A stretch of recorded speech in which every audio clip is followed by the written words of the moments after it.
Meanwhile, Dan Andrews was again scolding the Victorian public for his government's failures. It was his government that ran a shambolic hotel quarantine program that created this second wave. But instead of blaming his own inept management, he continues to blame the public at each press conference. And sadly, much of the sycophantic media just repeat the Premier's sentiments. We'll discuss the Victorian crisis and the push for stage 4 restrictions with Sky News Melbourne reporter Gabriella Powers shortly. That push for ever greater restrictions has again come from taxpayer-funded journalist activists on full salaries, mind you, who want further economy-destroying measures in pursuit of some fanciful elimination strategy that experts, including Victoria's Chief Medical Officer Brett Sutton and the medical panel advising National Cabinet, have repeatedly dismissed. An elimination strategy only makes sense when there is a vaccine.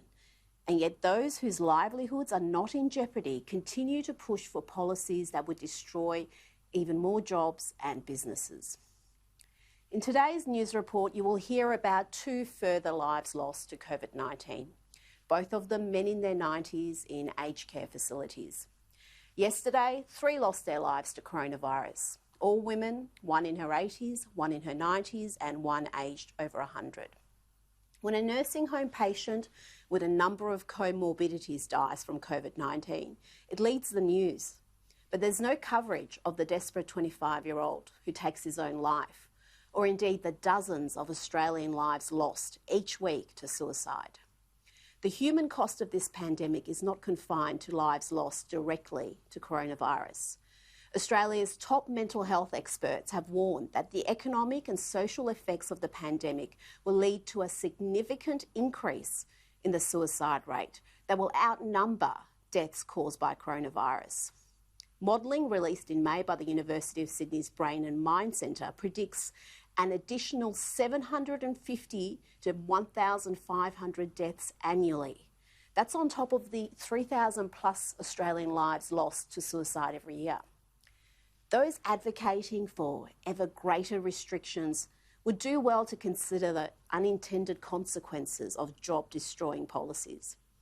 On average, 9 Australians a day take their own lives, with suicide the leading cause of death for those aged between 15 and 44. And we know that suicide rates go up dramatically in periods of recession, and often those hit the hardest are young people.